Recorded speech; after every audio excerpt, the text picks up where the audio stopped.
मध्य प्रदेश के शहडोल चलते इस वक्त नरेंद्र मोदी बीजेपी की रैली को संबोधित कर रहे हैं। आज क्या तीर चलाते हैं, सुनते हैं। उसकी प्रसूति करवाते थे, डिलीवरी करवाते थे,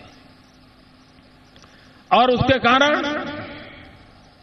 कभी मां मर जाती थी, कभी बच्चा मर जाता था, कभी मां और बच्चा दोनों मर जाते थे, और उसके कारण एक नवयुवान का पूरा सपना चूर चूर हो जाता था, परिवार तबाह हो जाता था।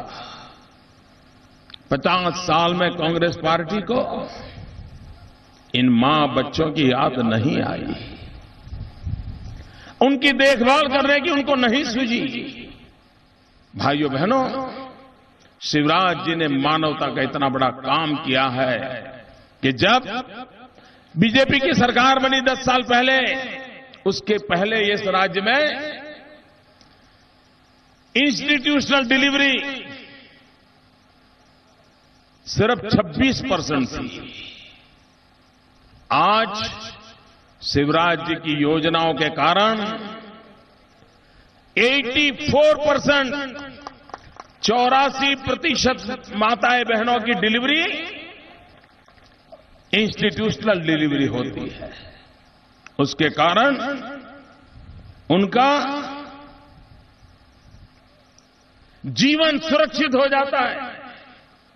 भाइयों बहनों, शिशु मृत्यु दर पहले 1000 पर करीब 90 हुआ करता था। आज शिवराज जी के प्रयासों के कारण मध्य प्रदेश में वो आंक बहुत तेजी से नीचे गया है और करीब 50-55 के इर्द गिर्द आकर के खड़ा हुआ है। भाइयों बहनों, एक एक समस्या को हाथ लगाएं तो किस प्रकार से जीवन बदला जा सकता है, ये हमने मध्य प्रदेश में देखा है। भाइयों बहनों, ये हमारे कांग्रेस के नेता वोट मांगने के लिए आते हैं तो गरीबों की बातें करते हैं, दलितों की बातें करते हैं, पिछड़ों की बातें करते हैं, आदिवासियों की बातें करते हैं। मैं जरा कांग्रेस के लोगों को पूछना चाहता हूं,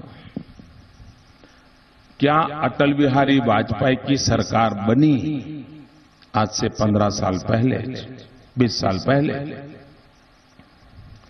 क्या उस समय इस देश में आदिवासी थे कि नहीं थे?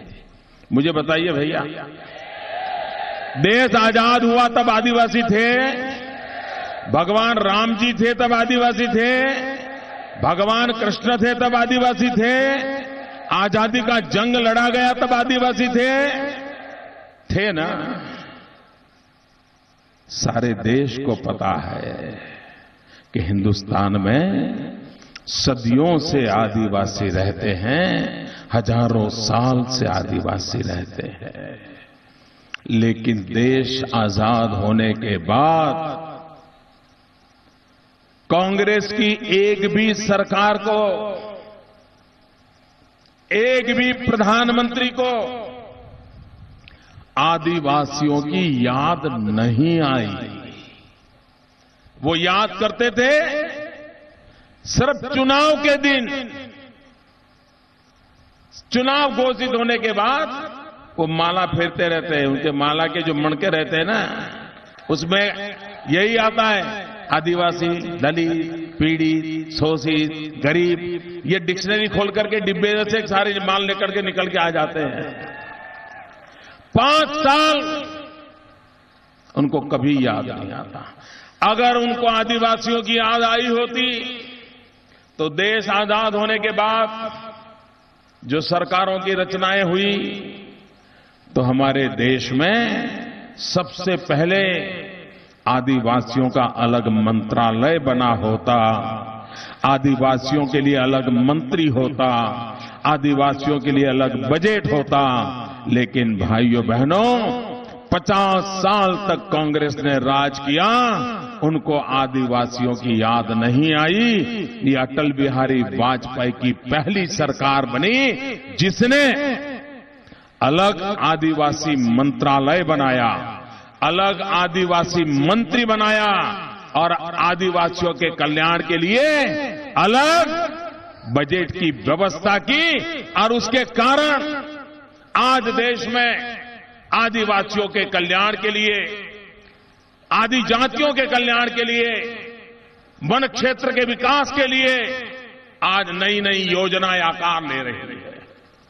मैं भाई शिवराज जी को बधाई देता हूं। आप देखना, हिंदुस्तान में किसी को भी रिसर्च करना है तो कर लीजिए। जहां जहां कांग्रेस की सरकारें रही है और उन राज्यों में अगर आदिवासी बस्ती है और जहां प्रमुख रूप से आदिवासी बस्ती के तहसील है, हिंदुस्तान में कांग्रेस शासित जमाने में उन आदिवासी क्षेत्रों में आदिवासी बच्चों के पढ़ने के लिए 12वीं कक्षा का विज्ञान प्रवाह की स्कूलें नहीं थी। आज भी ऐसे कई इलाके हैं कांग्रेस शासित राज्यों के जहां 12th साइंस की स्ट्रीम आज भी नहीं है। आप मुझे बताइए, अगर आदिवासी क्षेत्र में 12 का विज्ञान प्रवाह की स्कूल नहीं है तो वो इंजीनियर कैसे बनेगा, डॉक्टर कैसे बनेगा? और वो शहजादे आकर के कह रहे हैं कि वो चाहता है विमान में बैठना चाहता है। अरे मेहरबान, 50 साल आपने शासन चलाया, अरे कम से कम विज्ञान प्रवाह की स्कूल चला लेते, उसमें से इंजीनियर बनते, डॉक्टर बनते, तो वो अपनी भुजाओं से विमान देखने के लिए नहीं, विमान चलाने के लिए जाता, विमान उड़ाने लग जाता। मैं शिवराज जी को बधाई देता हूं कि इस दुर्गम क्षेत्र में भी उन्होंने मेडिकल और इंजीनियरिंग कॉलेज को प्रारंभ करके यहां के नौजवानों को अवसर दिया। मैं बधाई देता हूं। भाइयों बहनों, ये हमारी कांग्रेस पार्टी, वो मानते हैं कि दिन में 50 बार गरीबों का नाम दे दिया, मतलब उनके मन में गरीबों के लिए भलाई की बात आ गई। भाइयों बहनों, मैं आज हिंदुस्तान के पॉलिटिकल पंडितों को आह्वान करना चाहता हूं, मैं हिंदुस्तान के अर्थशास्त्रियों से आह्वान करना चाहता हूं, सचमुच में देश का भला करना है तो राजनीति से ऊपर उठ करके जरा गहराई से इस देश में अध्ययन होने की जरूरत है। जहां जहां भारतीय जनता पार्टी को सरकार चलाने का सौभाग्य मिला है और जहां जहां आदिवासियों की जनसंख्या है, बस्ती है, चाहे वो गुजरात हो, चाहे मध्य प्रदेश में शिवराज जी की सरकार हो, चाहे छत्तीसगढ़ में रमन सिंह जी की सरकार हो, चाहे झारखंड में भाजपा को सेवा करने का अवसर मिला था वो समय हो, चाहे राजस्थान में वसुंधरा जी को सेवा करने का अवसर मिला था वो समय हो, यहां आदिवासी बस्ती वाले इलाके हैं, भाजपा की सरकारों ने आदिवासियों के लिए किस प्रकार की योजनाएं बनाई, किस प्रकार से वरिष्ठ अफसरों को लगाया, किस प्रकार से वरिष्ठ मंत्रियों ने इन डिपार्टमेंट्स को देखा।